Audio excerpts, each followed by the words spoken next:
नमस्कार दोस्तों। तो देखिए आज आपका मैथ के क्लास में स्वागत है। तो देखिए हम मैथ का क्लास नहीं ला रहे थे, लेकिन कुछ लोगों का रिक्वेस्ट था कि मैथ का क्लास आप लेकर आइए। तो अभी जो है मैथ का क्लास लेकर मैं आपके लिए लाया हूँ। तो ये जो मैथ का क्लास है वो आपके जितने भी कम्पिटिटिव एग्जाम होने वाले हैं, चाहे वो बिहार एसएससी हो, एसएससी एमटीएस हो, एसएससी सीजीएल हो, आपका जो भी कम्पिटिटिव एग्जाम होने वाले हैं, दिल्ली पुलिस हो, ठीक है, वो सभी के लिए महत्वपूर्ण होने वाले हैं। तो आप लोग से विनती है कि आप हमारे प्रश्नों की सीरीज को जो है वो अच्छे से देखेंगे। अगर कहीं भी आपको कंफ्यूजन होता है तो आप हमारे कमेंट बॉक्स में कमेंट कीजिएगा, मैं उसका रिप्लाई दूंगा। और ज्यादा प्रॉब्लम होता है तो मैं उसके लिए भी उपाय आपको बताऊंगा। पहले आप कमेंट तो करके देखिएगा कि हाँ सही बात है, रिप्लाई देता हूँ या नहीं देता हूँ, ठीक है। तो आपको बिल्कुल रिप्लाई मिलेगा और उसका हल भी मिलेगा। अगर कोई दिक्कत होगा तो मैं जूम मीटिंग करके भी उसे समझाऊंगा। तो यहाँ पे आपको देखना ये है कि पहला प्रश्न है हमारा, ये जो अभी सेट मैं लेकर आ रहा हूँ, ये बिहार एसएससी, एसएससी जीडी या कोई भी कम्पिटिटिव एग्जाम हो, बिहार पुलिस हो या कोई भी एग्जाम हो, उसमें ये सब प्रश्न जो है आ सकते हैं। तो हमारा ये जो प्रश्न है वो है कि यदि दो संख्याओं का गुणोत्तर माध्य 8 है तथा हरात्मक माध्य 6.4 है तो संख्याएं क्या हो। तो देखिए इस विषय में क्या होता है कि आपका जब इस तरह का प्रश्न आता है तो कहने का मतलब हुआ कि कैसे निकलता है, गुणोत्तर माध्य होता क्या है। तो यहाँ पे हम दिखाए आपको बताते हैं कि यदि दो संख्या दिया हुआ है तो गुणोत्तर माध्य जो होता है, गुणोत्तर माध्य जो होता है दोस्तों, उसका फॉर्मूला होता है दोनों संख्याओं के गुणनफल का रूट। मान लीजिए एक संख्या x है दूसरा y है, तो उन संख्याओं के गुणनफल का रूट। अब सपोज दैट कि यहाँ पे हमारा जो गुणोत्तर माध्य है वो कितना है, 8 है। तो यहाँ पे 8 बराबर क्या हो गया, एक्स वाई हो गया। यहाँ पे क्या पूछ रहा है, तो संख्याएं पूछ रहा है। एक 8 बराबर एक्स वाई हो गया, यहाँ गुणोत्तर माध्य दिया हुआ था। अब हम एक्स वाई यानी कि दोनों संख्याओं का अगर गुणनफल निकालते हैं तो ये 8 का स्क्वायर यानी 64 हो जाएगा। अब जब हम ये संख्या का गुणनफल निकल गया तो इसका गुणोत्तर माध्य हो गया। अब यहाँ पे हरात्मक माध्य 6.4 दिया हुआ है, तो हरात्मक माध्य बराबर क्या होता है। तो देखिए दोस्तों यहाँ पे आपको हम बताते हैं कि जो हरात्मक माध्य बराबर होता है, हरात्मक माध्य, हरात्मक माध्य बराबर क्या हो जाता है, इसका फॉर्मूला होता है 2xy बटा x प्लस वाई। अब देखिए ये आपको जो है पहले से पता है कि हरात्मक माध्य कितना होता है। तो हरात्मक माध्य आपका जो है 6.4 है, यहाँ पे दिया हुआ है देखिए प्रश्न में कि 6.4 है। तो 6.4 बराबर हो जाएगा दो, एक्स वाई का तो मान अभी हम निकाले हैं 64 आया है, यहाँ से एक्स वाई बराबर 64। तो यहाँ पे आप रख दीजिएगा 64। तो यहाँ पे जैसे ही आप रखिएगा 64, यहाँ फिर नीचे में x प्लस वाई आपको जो है नहीं पता है, तो ये आपका x प्लस वाई लिखा जाएगा।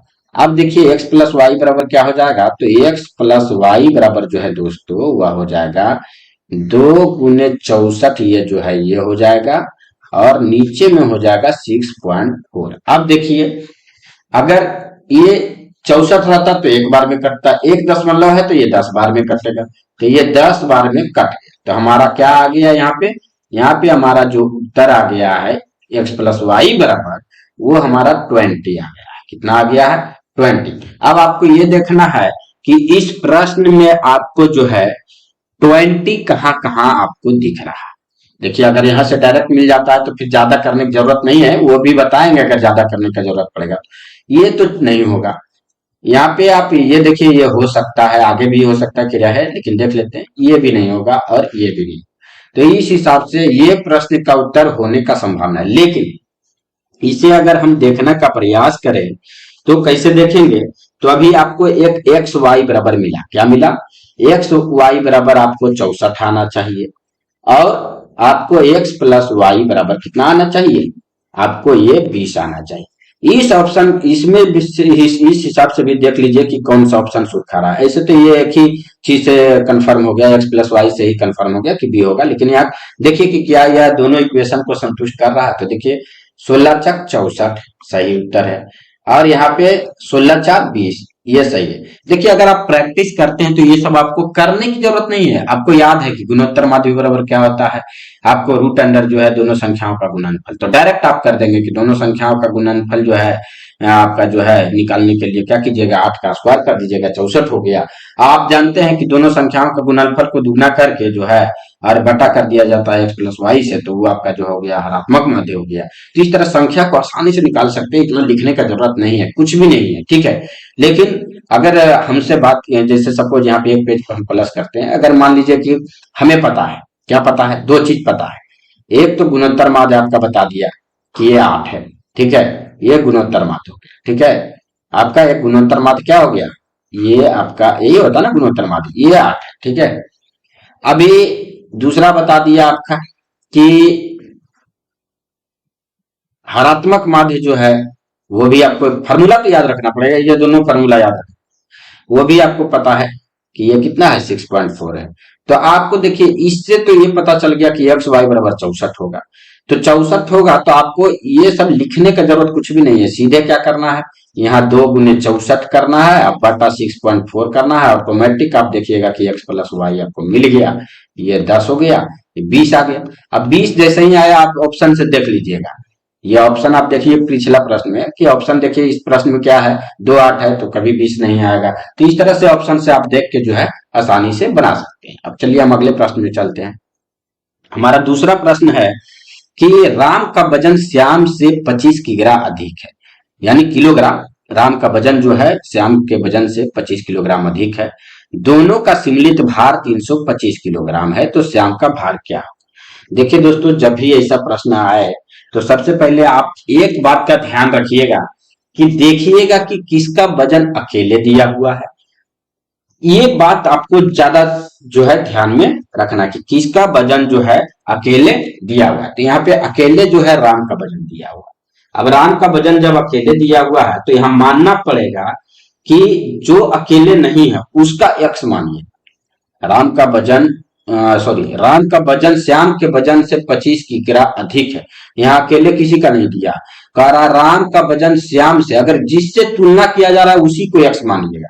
तो यहाँ तुलना किससे किया जा रहा है, तुलना किया जा रहा है श्याम से, तो श्याम का वजन को हम लोग मान लेंगे, श्याम का वजन एक्स मान लेंगे, जिससे तुलना किया जाए उसी को एक्स मान लेना। तो एक्स मान लिए। अब है कि जो एक्स है इससे अधिक है, यानी एक्स से कितना अधिक है, श्याम से 25 किग्रा अधिक, यानी ये श्याम का एक्स हो गया तो इससे 25 किलोग्राम जो है अधिक हो जाएगा किसका, राम का। तो एक्स प्लस 25 बराबर हो गया राम, ठीक है। दोनों का सम्मिलित भार जो है, दोनों का सम्मिलित भार 325 किलोग्राम। देखिए अब कह रहा है दोनों को अगर एक दूसरे से मिला दिया जाए तो दोनों का जोड़ जो है वो कितना हो जाएगा, 325। तो आप ऐसे देखिए, एक का वजन एक्स था श्याम का, और राम का वजन एक्स प्लस 25 हो गया, और ये दोनों मिला के कितना हो रहा है, 325। तो आप देखिए पहले शुरू तो ये जो है 25 घट गया, 300 आ गया, ये 325 में 25 क्या हो गया, माइनस हो गया। इसके बाद जो है यहाँ 2x हो गया, एक्स एक्स 2x हो गया। अब x बराबर क्या हो गया, 300/2। तो यहाँ पे कट कुट के आपका 150 आंसर आ जाएगा कि x का जो वजन है 150 किलो। हमारा अगला प्रश्न है कि 1/1/2 डिवाइडेड 1+1/1 डिवाइडेड 1+1/4 में क्या उत्तर जो है आएगा। तो यहाँ पे आपको ध्यान देने की बात यह है कि अगर एक स्टेप भी आप गलत करते हैं तो आपका उत्तर जो है नहीं आता। तो हम यहाँ पे देखिए क्या करेंगे, सबसे पहले ये जो पूर्णांक है उसको तोड़ लेंगे। तो हम लोग यहाँ तोड़ते हैं, तो 1 दूनी 2, 3/2 हो जाएगा, बटा ये 1+1/1 है, उसको जो है आप कुछ नहीं कर सकते हैं तो इसको आप ऐसे ही रहने दीजिए, 1+1/1 ऐसे ही रहने दीजिए। इसके बाद नीचे है इसको आप चेंज कीजिएगा तो ये हो जाएगा 5/4, ठीक है। अब देखिए जब इसको आप कन्वर्ट कर दिए तो ऊपर वाला को ये जो 3/2 है, 3/2 रहने दीजिए। अब ये जो आप 1+1 बटा ये देख रहे हैं, एक देख रहे हैं, ये आपको क्या लगता है, ये आपको 1+1/1 जो है इसको भी कुछ किया जा सकता है, किया जा सकता है, बिल्कुल किया जा सकता है, लेकिन अभी जो है हम इसके साथ नहीं करेंगे। क्यों नहीं करेंगे? इस प्रश्न में आप देख रहे हैं, यहाँ पे मेन बट्टा है, ध्यान दीजिएगा, यहाँ पे मेन बट्टा है, पूरा पे नहीं है।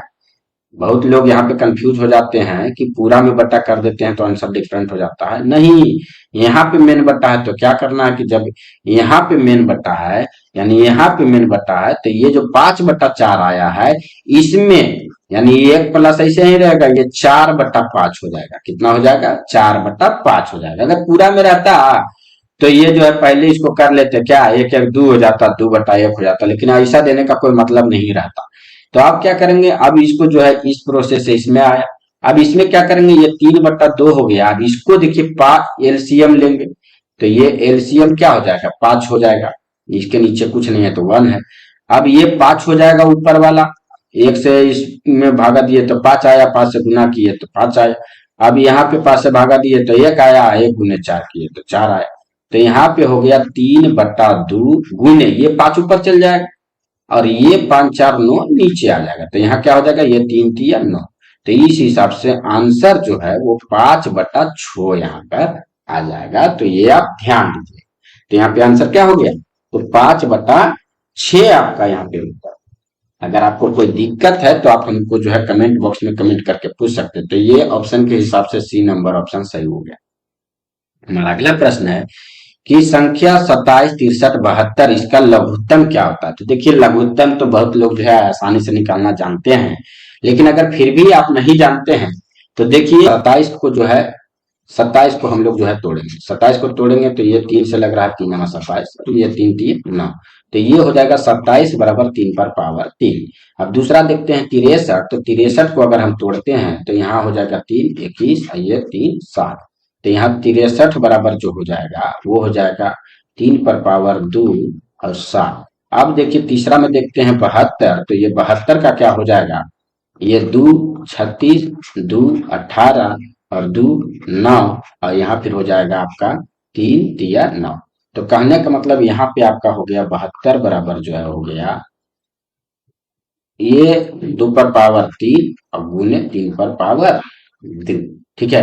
तो अब देखिए एलसीएम क्या होता है? एलसीएम जो होता है वो होता है सब में जो पावर हाईएस्ट है उसको लिखेंगे। मान लीजिए कि हमारा यहाँ पर 2 पावर वाला पहले देखेंगे शुरुआत में, तो 2 पावर मैक्सिमम कितना है? तो देखिए 2 पावर इसमें जो है 3 है, इसमें कुछ भी नहीं है, इसमें कुछ भी नहीं, तो 2 पर पावर 3 लिख देंगे जो मैक्सिमम। अब 3 का पावर इसमें 3 है, इसमें 2 है, इसमें 2 है, तो 3 पर पावर 3 ज्यादा हो गया, तो ये लिख देंगे। फिर आपको देख लेंगे कि 4 है क्या नहीं है, 5 है क्या नहीं है, 6 है क्या नहीं है, 7 है, तो एक ही 7 है, तो इसको ऐसे लिख देंगे। अब देखिए इसको जब मल्टीप्लाई कीजिएगा तो ये हो जाएगा 8, ये हो जाएगा 9, सॉरी ये हो जाएगा 8, ये हो जाएगा 27, और ये हो जाएगा आपका 7। तो ये आप जब मल्टीप्लाई कीजिएगा तो ये आपका जो है उत्तर आ जाएगा 1512। आप लोग मल्टीप्लाई करके देख सकते हैं, जैसे आप हम कैसे किए।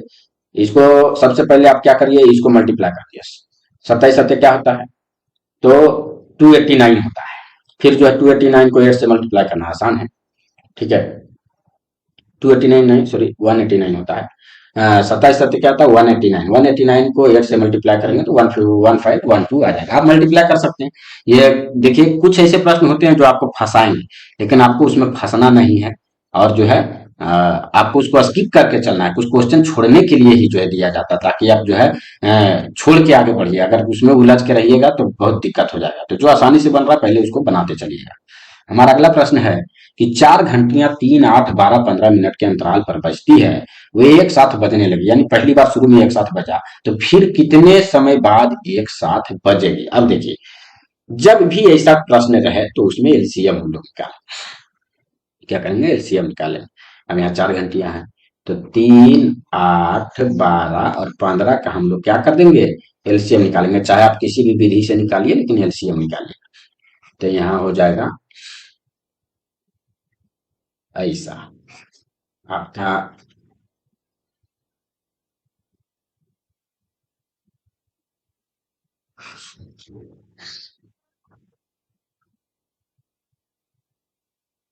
ये आपका एलसीएम हो गया। तो देखिए 2 दूनी 4 तिया 12, आप इसको कर सकते हैं। 2 कितना है? 3 बार है, 2 यहाँ 1 इधर, तीन कितना है, एक बार है। और पांच कितना है, एक बार है। तो दो दूनी चार, दूनी आठ, ये 24 बचे 20 यहाँ से, तो 120 सेकेंड ये हुआ। कि मिनट हुआ, मिनट हुआ, यहाँ देखिए मिनट लिखा हुआ। तो 120 मिनट हुआ। तो 120 मिनट में कितना घंटा होता है, तो 2 घंटा होता है। यानी 2 घंटा के बाद ये जो है फिर से एक साथ बजेगा। हमारा अगला प्रश्न है कि एक घड़ी प्रतिदिन 15 मिनट आगे हो जाता है। 12 बजे दोपहर में इसका समय सही मिलाया गया है, प्रातः 4 बजे यह कितना दिखाएगा। अब देखिए यह जो प्रश्न है हमारा, यह बहुत ही इंपॉर्टेंट प्रश्न है और बहुत बार जो है एग्जाम में पूछा गया है कि जो ये घड़ी है वो बार बार आगे हो जाता है, प्रतिदिन 15 मिनट आगे हो जाता है। तो बताइए कि वो घड़ी जो है इतना समय पर कितना आगे दिखाएगी। जब भी ऐसा प्रश्न रहे तो देखिए 24 घंटा में ये कितना आगे हो रहा है, एक दिन मतलब क्या हुआ, 24 घंटा। तो 24 घंटा में ये 15 मिनट जो है क्या हो रहा है, आगे हो रहा है, 15 मिनट हो रहा है। अब हमको ये देखना है कि जब ये 24 घंटा में 15 मिनट हो रहा है तो 16 घंटा नहीं हुआ। देखिए 12 बजे से लेकर 4 बजे तक कितना हुआ, एक दिन में 12 बजे दोपहर में इसका समय सही मिलाया गया। ठीक है, आई बोल रहा है 12 बजे प्रातः, मतलब अगला दिन मतलब कहने मतलब सुबह में।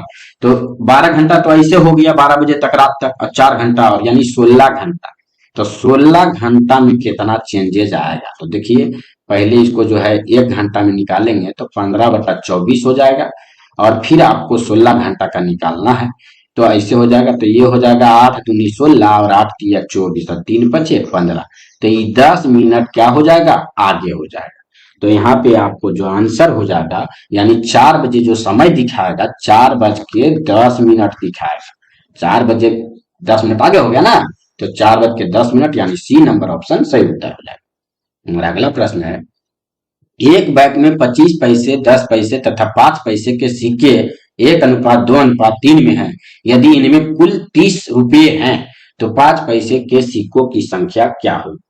देखिए दोस्तों, अभी हम जो भी प्रश्न आपको बता रहे हैं वो एकदम सिलेक्टिव है और आने वाले प्रश्न हैं। यहाँ पे 25 पैसा, यहाँ पे देख लेते हैं। 25 पैसा हो गया, 10 पैसा हो गया, ये पैसा का ऋण अनुपात ले रहे हैं, ये 5 पैसा हो गया। इसी इसी का रेशियो है ना, किस किस अनुपात में है, ये 1 है, ये 2 है, ये 3 है।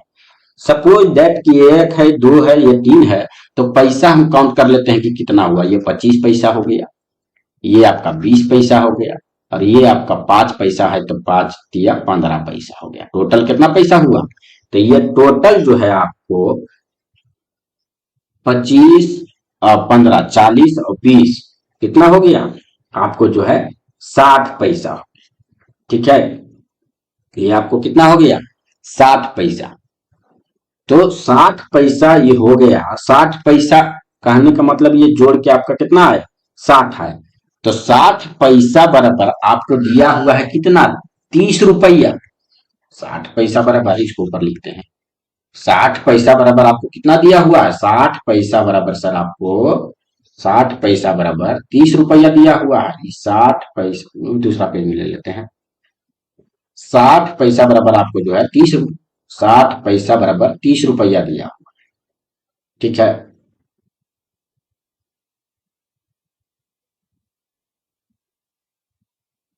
60 पैसा बराबर कितना दिया हुआ है आपको, 30 रुपया। 30 रुपया का मतलब समझते हैं, ये 60 पैसा बराबर जो 30 रुपया दिया हुआ, इसको भी आप पैसा में बदल दीजिए। तो ये हो गया कितना, सॉरी ये कम सुनना पड़ेगा, 3000 पैसा। 3000 पैसा ना हो गया जी, तो 3000 पैसा हो गया। तो अब आपको सब जितना जितना रेशियो में था ना, 1:2:3, वो निकालना है। लेकिन पूछा जो जा रहा है वो निकालेंगे। तो 5 पैसा वाला का पूछा जा रहा था, यहाँ क्या पूछा जा रहा है, 5 पैसे के सिक्कों की संख्या। तो 5 पैसा वाला अंतिम में है ना, यानी 3 का अनुपात क्या होगा। तो देखिए 60 पैसा बराबर 3000 है, तो 3 पैसा बराबर कितना होगा, तो 3 पैसा बराबर जो हो जाएगा, पैसा पैसा कटेगा तब संख्या आएगा जी। तो इसलिए इसको पैसा में बदले हैं। तो 3000/60 और गुने जो है यहाँ पे 3 हो जाएगा। तो ये आपका जो है ये कट गया, और ये 6×5 = 30 यानी 50 आ गया, और गुने 3 यानी 150 सिक्का जो है वो 5 पैसा वाला है। तो इससे आप याद रखिएगा। अपना जो है ना प्रश्न नहीं समझ में आ रहा है, 2 पेज में हो जा रहा है, तो कॉपी में लिख लीजिए तब समझिए। हमारा अगला प्रश्न है कि एक क्लास टेस्ट में 100 छात्रों के 50 में से प्राप्त अंक नीचे दिए गए हैं। ठीक है, क्या दिए गए हैं? एक छात्र है, उसका 100 छात्र के जो है 50 में से प्राप्त अंक जो है वो नीचे आपका दिया हुआ है। ठीक है, अब इसमें आपको ये बताना है कि औसत अंक क्या है उन लोगों। ठीक है, इसमें क्या बताना है कि औसत अंक प्राप्त जो हुआ है वो कितने हुए हैं। तो औसत अंक क्या होता है? तो औसत अंक देखिए क्या होता है इन लोग में कि कुल जो है यहाँ पे नंबर कितना आया। तो ये 5 अंक 15 उठाया है, 5 छात्र 15 नंबर उठाया, तो ये मल्टीप्लाई करना पड़ेगा ना जी। मान लीजिए ये एक्स वाई है तो एक्स वाई करना पड़ेगा ना। इसी तरह ये 120 हो जाएगा, ये आपका जो है 242 हो जाएगा, सॉरी ये 160 हो जाएगा, 120 नहीं 8 है ना, 160 हो जाएगा। और ये आपका जो है 242 हो जाएगा, ये 480 हो जाएगा, ये आपका जो है 575 हो जाएगा, ये 540 हो जाएगा, ये जो है आपका 540 के बाद जो है 429 हो जाएगा, और ये लास्ट में जो है 8 दूनी 76 हो जाएगा। तो ये इतना हो जाएगा। ठीक है, अब हम क्या करेंगे कि ये सबको ऐड करेंगे। तो अगर हम ये सब को ऐड करते हैं तो 5 दूनी 7 12 9 21 और 6 27 7 हो गया, दो बचा, 2 7 9 6 15 4 19 8 27 और 7 34 और 6 34 और 6 हो जाएगा आपको 40। हाँ 40 और 7 47, यानी कि 7 हो गया। फिर 4 बचा, तो 4 1 5 2 7 4 11 5 16 5 21 और 4 25 और 7 32 हो गया।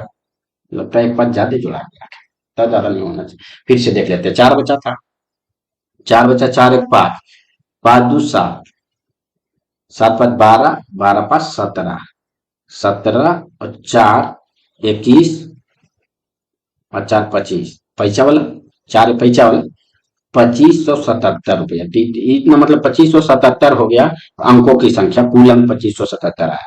कुल विद्यार्थी कितना है तो जोड़ लेते हैं, 8 5 13, 13 और 11 जो है हो जाएगा 24, 24 और 20 हो जाएगा 44, और 44 और 23 हो जाएगा 44 और 23 हो जाएगा 67, और 67 और 18 हो जाएगा 67, 18 हो जाएगा 85, और 85 और 15 हो जाएगा 100। तो ये देखिए 100 आ गया। तो 2577 यानी कुल नंबर अब बट्टा कुल स्टूडेंट की संख्या।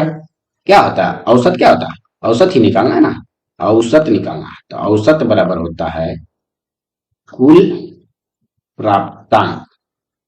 औसत प्राप्तांक बराबर होगा ना कुल प्राप्तांक बट्टा कुल छात्र। तो ये आपका हो गया 25.77 उत्तर आ गया। हमारा अगला प्रश्न है, पाइप एक टैंक को सामान्य रूप से 2 घंटे में भरता है। टैंक की तली में एक छेद रहने के कारण पाइप को टैंक भरने में 30 मिनट अधिक लगते हैं। यदि पाइप ए को बंद कर दिया जाए तो लीक के कारण टैंक को खाली होने में कितना समय लगता है? तो देखिए इस तरह के प्रश्न भी जो है बहुत ज्यादा पूछे जाते हैं, तो इससे भी आप याद रखेंगे कि किस तरह से इसको जो है बनाएंगे। सबसे पहले आप ये देखिए कि ए जो है ये आपका पाइप ए टैंक को सामान्य रूप से 2 घंटे में भरता है। ठीक है, लेकिन एक तली में छेद रहने के कारण टैंक को भरने में 30 मिनट जो है अधिक समय लेता है। ठीक है, यदि पाइप ए को बंद कर दिया जाए तो कितना मिनट का समय लेगा। यानी कहने का मतलब यह हुआ कि ये एक है 2 तो एक है 5/2। ठीक है, देखिए 30 मिनट अधिक लगता है तो क्या होता है लीक के कारण 30 मिनट अधिक लगता है, तो एक का क्षमता 2 है और लीक के कारण एक का क्षमता क्या हो गया मतलब कि 5/2 हो गया। तो ये देखिए दोनों का जो एलसीएम आएगा 2 घंटा में कितना मिनट होता है। 2 घंटा में आपको जो है यहाँ पे 120 मिनट होता है, क्योंकि इसको जो है 2 घंटा में इसको मिनट में हम लोग का ये कितना मिनट में भर सकता है। ये का क्षमता है आपको जो है 2 घंटा, यानी कि 120 मिनट में भर। ठीक है, वहीं पे अगर बात करें तो छेद और ए और छेद दोनों मिल जाता है तो समय बढ़ जाता है, आधा घंटा क्या हो जाता है बढ़ जाता है। तो आधा घंटा बढ़ने का मिनट मतलब क्या हो गया सर 120 मिनट और 30 मिनट 150 मिनट। तो यहाँ पे क्या हो जाएगा कि A/120 और जो है यहाँ पे हो जाएगा ए प्लस छिद्र, यानी छिद्र को भी मान सकते हैं, ये हो जाएगा 150। ठीक है, अब यहाँ पे दोनों का अगर हम एलसीएम देखते हैं 120 और 150 का, तो 600 एलसीएम आ जाएगा। तो किसका कितना क्षमता है, तो यहाँ पे आप देख सकते हैं कि इसका क्षमता जो है आपका जो है 5 है और इसका क्षमता जो है 4 है, यानी कि छेद के कारण क्षमता एक कम हो गया। तो एक क्षमता किसका हो गया, छेद का हो गया, क्योंकि एक का क्षमता 5 नहीं है जी, तो इसमें भी तो ये था, तो 5 से अधिक नहीं होना चाहिए था, लेकिन छेद के कारण लीक हो रहा है, उसके कारण एक घट गया, 4 हो गया। तो घटा जो किसका है, जो 5 में से 4 गया, एक क्षमता है वो है छेद का। तो छेद का क्षमता जब 1 है और एलसीएम हमारा 600 है, तो 600 बटा 1 किए, तो ये जो है हमारा क्षमता आ गया 600 मिनट। ये किसका आ गया, आपका हो गया छेद का, यानी कि 10 घंटा, 600 बटा 60 अगर करेंगे तो ये 10 घंटा छेद का, यानी खाली करने का क्षमता हो गया 10 घंटा। तो ऑप्शन नंबर 4 सही उत्तर हो जाए। तो जब भी ऐसा प्रश्न रहे तो पहले आप क्या कीजिए, उसको जो है मिनट में कन्वर्ट कीजिए, और मिनट में कन्वर्ट करने के बाद इस तरह से बदल दीजिए कि ये कर रहा है 120 मिनट में भर रहा है और ए अक्षर मिल के 150 मिनट में भर रहा है। तो उसका जो है एलसीएम निकालिए, और उसके बाद जो है एलसीएम से क्षमता निकालिए, और क्षमता देखिए कि घट रहा है कि बढ़ रहा है। अगर एक्स्ट्रा पाइप जुड़ा हुआ रहेगा तो बढ़ेगा, छेद हुआ रहेगा तो क्या होगा, घटेगा। तो इस स्थिति के अनुसार जो है यहाँ पे क्षमता निकल गया उसका, छेद का 10 आवर्स। हमारा अगला प्रश्न है, एक एक नहीं, एल है, एल एम एन, ये जो आप देख रहे हैं तीनों एल एम एन, ये तीन पूर्णांकों का गुणनफल जो है -175 है। कितना है, तो एल एम एन तीनों का जो है गुणनफल जो है -175 है। अब देखिए, या तो कोई एक निगेटिव होगा इसमें, ठीक है, अथवा तीनों निगेटिव होगा, तभी ना जो है निगेटिव हो सकता है गुणनफल जी। या तो एक निगेटिव हो, दो पॉजिटिव हो, तो इसका गुणनफल क्या होगा, निगेटिव होगा। या तो तीनों निगेटिव हो, तब इसका गुणनफल क्या होगा, निगेटिव होगा।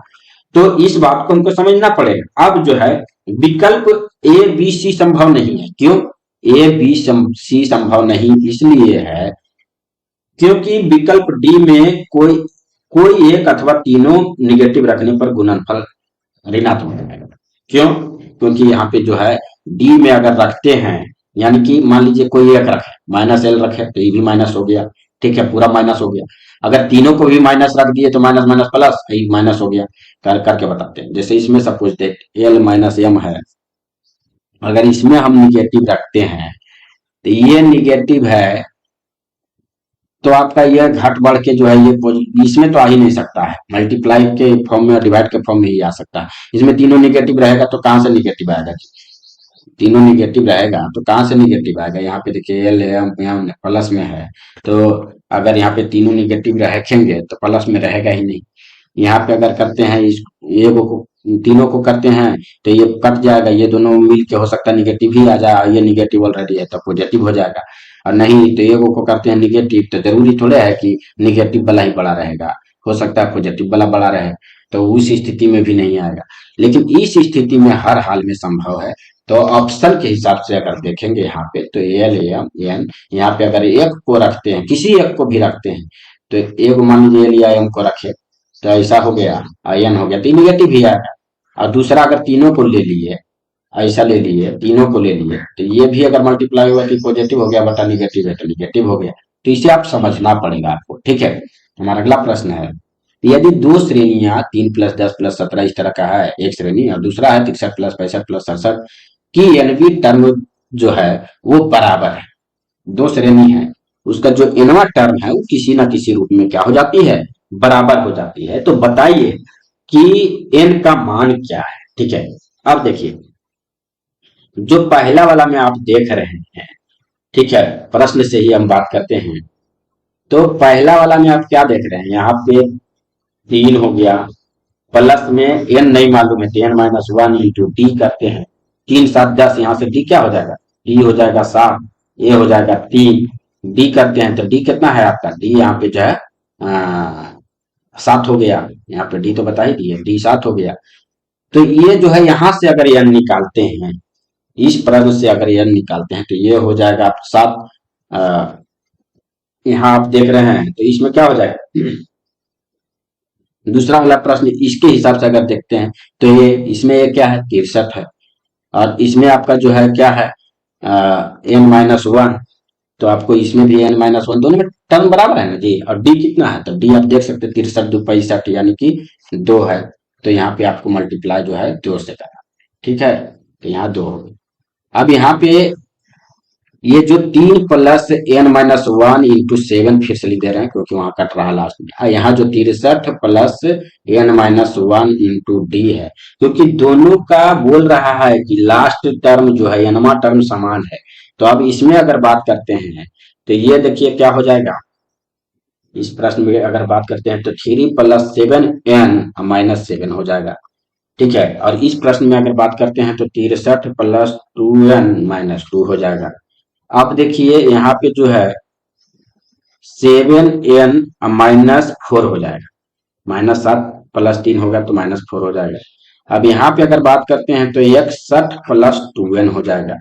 अब ये देखिए क्या हो गया, ये 2n इधर आके माइनस हो जाएगा, 2n माइनस आपका जो है 7n - 2n हो जाएगा, 7n में 2n चला गया, और यहाँ पे आपका 61 में से जो है 4 ऐड हो जाएगा, तो ये 5n हो गया और ये हो गया 65, तो n बराबर जो हमारा हो जाएगा वो हो जाएगा 13, तो 13 जो है हमारा उत्तर हो जाएगा कि n का मान जो है वो 13 आएगा।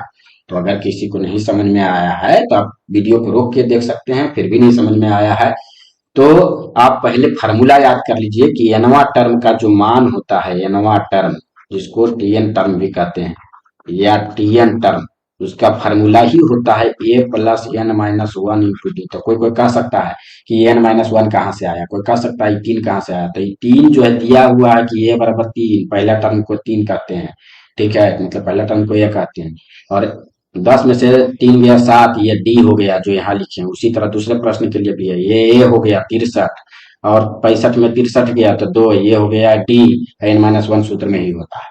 हमारा अगला प्रश्न है, यदि दो टंकक जो हैं वो आपका 5 मिनट में 2 पृष्ठ टाइप कर सकते हैं, तो 10 मिनट में 20 पेज टाइप करने के लिए कितने टंकक, तो देखिए कितने टंकक की आवश्यकता होगी, तो ये बहुत ही जो है इजी प्रश्न है। कैसे, देखिए इस तरह के प्रश्न में जो है क्या किया जाता है ना, दो टंक, जब भी ऐसा प्रश्न रहे तो ऊपर में जो है कितना समय लगा वो और नीचे कितना काम हुआ वो रहता है, ठीक है, ऊपर में कितना समय लगा वो और नीचे में कितना काम हुआ वो रहता है, यानी कि m × t मशीन हो गया, टाइम हो गया, इसको हम लिख देते हैं पहले, नहीं तो आप लोग भुला जाइए, मशीन हो गया और टाइम हो गया m × t, और नीचे जो होता है वो वर्क होता है, तो m1 यानी machine 1, time 1, work 1, m2 machine 2, time 2, work, ऐसा होता है। तो यहाँ पे देखिए आपका पहला मशीन जो है, दो मशीन है, कितना 5 मिनट, कितना रेडी करता है तो 2 रेडी करता है, यहाँ पे कितना मशीन है तो नहीं मालूम तो m2, ये कितना समय तो 10 मिनट, कितना पेज तो 20। अब देखिए इसको जो है आपको निकाल लेना, तो m2 बराबर क्या हो जाएगा, इसको आप ऊपर और इसको नीचे कर लीजिए, या यहीं पे काट के उधर ले चलिए, 10 दूनी 20 हो गया, 2 को ऊपर ले चल जाइए, चाहे 2 से 2 यहाँ भी कर सकते हैं, तो 10 हो गया, यानी कि 10 मशीन का जरूरत जो है आपको पड़ेगा इतना टाइप करने के लिए, ठीक है, तो आप समझ गए होंगे, मशीन 1 गुने टाइम 1 बटा work 1 is equal to machine 2 गुने टाइम 2 बटा वर्क 2, ठीक है। हमारा अगला प्रश्न है कि 3 मिश्रण जिसमें दूध तथा पानी इस तरह से दिया हुआ है, 5:1, 2:1, 3:1, तो इसे 1:2:3 में मिलाया जाता है, तो अंतिम मिश्रण जो बनता है उसमें दूध और पानी का मिश्रण जो है किस अनुपात में होगा। तो देखिए इन प्रश्नों को जो है विशेष ध्यान देना पड़ता है, नहीं तो बहुत लोग क्या कर बैठते हैं कि गलती हो जाता है और बाद में लगता है कि अरे यार, बाद में घर जाने पर लगता है कि इतना आसान था, हालांकि थोड़ा लंबा होता है इस तरह का प्रश्न। कैसे, जो हम बताते हैं, अब जैसे ये है, अब इसमें से हमको दूध निकालना है पहला वाला में से, तो पहला वाला में से जो 5:1 है इसमें दूध देखेंगे तो कितना हो जाएगा, दूध हो जाएगा 5/6, टोटल कितना हुआ 5×1 6, और दूध हो गया पहला वाला तो 5/6 दूध हो गया, ठीक है, तो 5/6 हो गया दूध। अब दूसरा वाला में अगर देखा जाए तो दूसरा वाला में दूध कितना है, ये पहला वाला का हो गया, ठीक है, ये दूसरा वाला में देखिए 2/3, तीसरा वाला में दूध कितना है तो 3/4, तो आपको यहाँ पे दिख गया होगा कि पहला वाला में 5/6, दूसरा वाला में 2/3, तीसरा वाला में 3/4 दूंगे। अब पानी यहाँ पे देखिए, तो ये पानी हो जाएगा कि पानी कितना कितना है। तो पहला में देखिए 1/6, दूसरा में जो है पानी कितना हो गया आपका, आपका दूसरा में 1/3 पानी हो जाएगा, और तीसरा में जो है पानी कितना हो जाएगा, आपका तीसरा में जो पानी हो जाएगा वो 1/4 हो जाएगा। ये पानी है, ठीक है। तो कहने का मतलब ये है, अब जिस अनुपात में हम मिलाए हैं उस अनुपात में सबको मल्टीप्लाई करेंगे और उसका रेशियो निकालें। जैसे दूध में देखिए 5/6 कितना अनुपात में था, तो ये 1 अनुपात में, तो 1 से मल्टीप्लाई किए। प्लस 2/3 वाला कितना अनुपात में था, तो 2 से मल्टीप्लाई किए। फिर ये 3/4 कितना अनुपात में था, तो 3 से मल्टीप्लाई किए। ये दूध वाला हो गया। अब पानी वाला देखेंगे, तो पानी हो गया 1/6 को 1 अनुपात, 2/3 को जो है 1/3 को, 1/3 को जो है यहाँ पे 1/3 को 2 अनुपात, और 1/4 को जो है 3 अनुपात। अब इस तरह से जो है इसका रेशियो निकालना है। जब रेशियो निकालेंगे तो देखिए गुना कीजिए, क्या हो जाएगा, ये 5/6 हो जाएगा, 5/6। ये क्या हो जाएगा, 2 दूनी 4/3 हो जाएगा, और ये क्या हो जाएगा आपका 3 9/4 हो जाएगा। अनुपात यहाँ पे क्या हो जाएगा, 1/6 हो जाएगा, यहाँ पे क्या हो जाएगा 2/3 हो जाएगा, यहाँ पे क्या हो जाएगा 3/4 हो जाएगा, ये अनुपात। अब इसको जो है एलसीएम एलसीएम करके आप लोग जो है यहाँ से आंसर निकाल लेते हैं। तो देखिए यहाँ पे एलसीएम भी कर ही देते हैं। यहाँ पे अगर एलसीएम करते हैं तो यहाँ आपका 12 आ जाएगा। फिर इसको डिवाइड करते हैं तो 2 2 5 आपका क्या हो जाएगा 10। इसी तरह इसको करते हैं तो 10। इसको थोड़ा आगे बढ़ा लेते हैं तो कंफ्यूज हो जाइएगा ऊपर है कि नीचे है। पेज को थोड़ा ऊपर कर लेते हैं। यहाँ पे देखिए हमारा एलसीएम कितना आ गया 12। 12 आ गया। फिर ये हो गया 6 दूनी 12, 2 5 10, ये 3 छक 12, 4 छक 16, ये 4 तिये 12, 3 नमा 27। तो इस तरह से हो गया। अब इसमें करते हैं इसी तरह से, तो यहाँ पे आपका एलसीएम भी 12 आ जाएगा। 6 दूनी तो 2, फिर यहाँ पे 2 से 1 में मल्टीप्लाई किए थे, यहाँ 3 छक जो है तो 4 दूनी 8 हो जाएगा। ये 4 तिया 12 तो 3 तिया 9 हो जाएगा यहाँ पे। तो आपका यहाँ पे क्या हो गया, तो यहाँ पे आपका जो है ऐड करके देख लीजिए, ये हो जाएगा 16 10 26, 26 दूनी 52, 53/12, और यहाँ हो जाएगा 19, जोड़िए 9 8 17 19/12, नीचे नीचे 12 12 कैंसिल हो गया, तो जो अनुपात आया वो हो गया 53/19। यही हमारा उत्तर हो गया। तो आप लोग जो है ऐसे प्रश्नों को जो है ध्यान से जो है बनाएंगे, कोई बड़ी चीज नहीं होती है, आसानी पूर्वक जो है बन जाता है, ठीक है। तो हम आशा करते हैं कि आप लोग को हमारा प्रश्न समझ में आ गया होगा। यह हमारा जो है 14वां प्रश्न है। एक मनुष्य 3 वर्ष की अवधि के लिए समान दर तथा समान ब्याज पर 400 रुपया तथा 600 रुपया उधार देता है तथा ब्याज के रूप में उसे कुल 90 रुपया मिलता है। कितना रुपया मिलता है, मात्र 90 रुपया मिलता है दोस्तों। तो अब देखिए एक मनुष्य जो है 3 वर्ष की अवधि के लिए समान दर तथा समान ब्याज पर जो है 400 रुपया, यानी 400 तथा 600 रुपया उधार देता है, तो उससे क्या था, ब्याज के रूप में कुल 90 रुपया मिलता है। तो प्रति वर्ष जो ब्याज दर था वो कितना था। तो देखिए यह जो प्रश्न है ये साधारण ब्याज का है, और साधारण ब्याज के जो है बहुत अच्छे अच्छे प्रश्न जो है पूछे जाते हैं आज के प्रश्न में जो है। तो यहाँ पे सबसे पहले ध्यान देने वाली बात क्या है कि दो तरह का जो ब्याज है, यहाँ पे आर जो है दोनों में क्या है, बराबर है, अमाउंट अलग अलग है। तो इसको हम कैसे निकालेंगे, इसको निकालेंगे, मान लीजिए ये पहले 400 रुपया को क्या किया, दिया, कितना 3 वर्ष की अवधि के लिए कितना परसेंट पर, 8% पर, और फिर क्या किया, इसका जो है निकाल लिए ब्याज, और फिर जो है यही व्यक्ति जो है 600 रुपया दिया, ये भी 3 पर 8% के, 3 साल के लिए 8%। अब ये दोनों मिला के हमारा कितना आना चाहिए, 90 रुपया आना चाहिए। अब देखिए जब इसको आप करिएगा तो ये देखिए कट गया, 2 शून्य 12 आ गया, और इसको कीजिएगा तो ये 2 शून्य कट गया, छोटिया 18 आ गया, और ये बराबर 90 आ गया। तो आर बराबर यहाँ देखिए 12 18 30 हो गया, 30 आर बराबर 90 हो गया। तो आर बराबर 90/30, यानी कि यहाँ 3 हो गया। तो 3% यहाँ पे क्या हो जाएगा, 3% ब्याज पर जो है ये दोनों को दिया था। तो इस तरह से निकालेंगे, अगर दो अलग अलग ब्याज पर देगा तो पहला वाला ब्याज ऐसे, दूसरा वाला ब्याज ऐसे, इक्वल टू कुल जितना मिल रहा है ब्याज प्राप्त हो रहा है उस तरह से। हमारा अगला प्रश्न है कि तेल की लागत 100% प्रति लीटर पड़ती है, इसमें दूसरे तेल की मिलावट करने पर 50 रुपया प्रति लीटर पड़ती है। राम मिश्र मिश्रण को 96 रुपया प्रति लीटर बेच के 20% लाभ कमाता है। तो अब बताइए कि वह किस अनुपात में दोनों को मिलाया। देखिए बहुत ही इंपॉर्टेंट प्रश्न है, बहुत ही सुंदर प्रश्न। तो देखिए सबसे पहले हमारा पहला है कि 100 रुपये लीटर, दूसरा क्या है 50 रुपये लीटर, यही दोनों का मिलाया जी।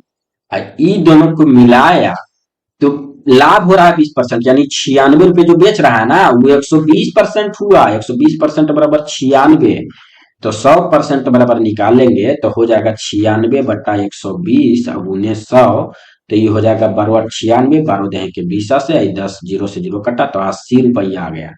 तो ये 80 रुपया दोनों का जो है ना वो मिलावट वाला का कराई आ गया। ठीक है, तो इसको अब देखेंगे कि कितना आ रहा है। तो 100 में से 80 गया 20, ये देखिए 80 में से 50 गया तो 30, यानी कि 3:2 में, यानी ये आप देख सकते हैं 30-20 का अनुपात, यानी 3:2 में जो है ये दोनों को मिलाया गया था। तो इसमें कुछ है नहीं ज्यादा, लेकिन नहीं बनेगा तो बहुत कुछ है। हमारा अगला प्रश्न है कि 5,000 पर 2 वर्ष में 300 साधारण ब्याज मिलता है तो ब्याज की दर क्या है, ये भी आपको निकालना पड़ेगा। 5,000 क्या है, मूलधन है ना जी। अब ब्याज बराबर आप जानते हैं कि इसमें जो है ब्याज की दर अगर निकालना है तो होता है मूलधन, मूलधन यानी कि मूलधन गुने समय गुने दर, अब बटा 100 बराबर हो जाता है आपका ब्याज। अब देखिए यहां से 2 शून्य गया। अब यहाँ देखिए आर रहने दीजिए, बाकी को नीचे ले जाए, यानी 300 बटा 50 1900, यानी कि आर बराबर कितना परसेंट आ गया, तो 3%। यहाँ पे जो है बी नंबर ऑप्शन सही उत्तर हो जाए। हमारा अगला प्रश्न है कि राम 8 वर्ष का है, कार्य की एक श्रृंखला, उसका प्रदर्शन औसत 10 वर्ष के बच्चे के समान है। यानी कि कुछ लोग हैं उसमें उसमें जो है, अब इसमें इस तरह से पूछा जाता है कि राम 8 वर्ष का है, लेकिन कार्य करने की एक श्रृंखला पर यदि उसका बुद्धि के हिसाब से देखा जाए तो 10 वर्ष का है, तो उसकी बुद्धि लब्धि क्या आता है। देखिए इस तरह का प्रश्न जो है ना आजकल बहुत पूछा जाता है। तो आप लोग ध्यान रखिएगा कि इसका एक फार्मूला है, ये डायरेक्ट नहीं है, इसका एक फार्मूला है। किस तरह का फार्मूला है, इसका फार्मूला है बुद्धि लब्धि का जो फार्मूला है वो हम लिख देते हैं बुद्धि लब्धि। तो जो बुद्धि लब्धि का फार्मूला होता है दोस्तों वो होता है मानसिक आयु। मानसिक आयु कम भी हो सकता है, ज्यादा भी, किसी का कम भी रहता है। और यहाँ पे होता है वास्तविक आयु, वास्तविक आयु। ठीक है, बुद्धि लब्धि बराबर होता है मानसिक आयु बटा वास्तविक आयु और गुणे सब। तो अब देखिए यहाँ पर जो मानसिक आयु है वो 10 वर्ष के समान है और वास्तविक आयु 8 है और गुणे सब। तो ये देखिए आपका हो जाएगा 5 दूनी 10 और 4 दूनी 8, 4 से कट गया तो 25 चौका 100, तो ये हो गया 125। कितना हो गया, तो 125 हो गया। तो यहाँ पे उसका बुद्धि लब्धि कितना हो गया, बी नंबर ऑप्शन हो गया 125 ऑप्शन। तो इसे आप याद रखेंगे कि बुद्धि लब्धि हो गया बी नंबर ऑप्शन सही उत्तर। हमारा अगला प्रश्न है दोस्तों, और यह आज का आखिरी प्रश्न है, इसकी बहुत समय हो गया है इसलिए जो है इसको हम एंड करेंगे इस प्रश्न के बाद। यह बहुत ही महत्वपूर्ण प्रश्न है कि 1997 में एक नए ओवन की कीमत 2500 थी, 2000 में उस प्रकार की ओवन की कीमत जो है 4800 हो गई। 1997 से 2000 के बीच प्रतिशत बढ़ोतरी किया। देखिए आप यहाँ पे 2500 था 97 में, अभी ओवन की कीमत कितना हो गया 4800, तो ये लगभग 2300 रुपया बढ़ गया। कितना बढ़ा, 2300। कैसे, ये देखिए 4800 में 2500 चला गया, पहले 2500 में था जी 1997 में, 2000 में उसका 4800 हो गया। तो ये आपका जो है आ गया कितना 2300 रुपया। ठीक है, तो ये 2300 आ गया। तो 2300 और बटा पहले कितना था 2500 और गुने 100, तो ये देखिए 2 शून्य से 2 शून्य हो गया, 25 चौका 100 हो गया, अब 23 चौक 92 हो गया, यानी 92% की वृद्धि हुई। तो ए नंबर ऑप्शन सही उत्तर हो जाएगा कि 92% का क्या हो गया, यहाँ पे वृद्धि हो गया। इसमें कोई बड़ी बात नहीं थी। ठीक है, तो हम उम्मीद करते हैं दोस्तों कि हमारा यह सीरीज जो है आपको पसंद आया होगा मैथ्स का, और हम इस तरह का सीरीज लाते रहेंगे। ये पहला मैथ्स का क्लास इस तरह का था, इसलिए थोड़ा बहुत मिस्टेक हुआ होगा, तो उसके लिए हम माफी चाहते हैं। बाकी आप लोगों को हमारा यह प्रश्नों का सीरीज कैसा लगा आप लोग कमेंट बॉक्स में कमेंट करके अवश्य बताएं। तो जय हिंद दोस्तों, फिर मिलेंगे हम मैथ्स के अगले सीरीज में। तब तक के लिए आप लोग खुश रहे, स्वस्थ रहे।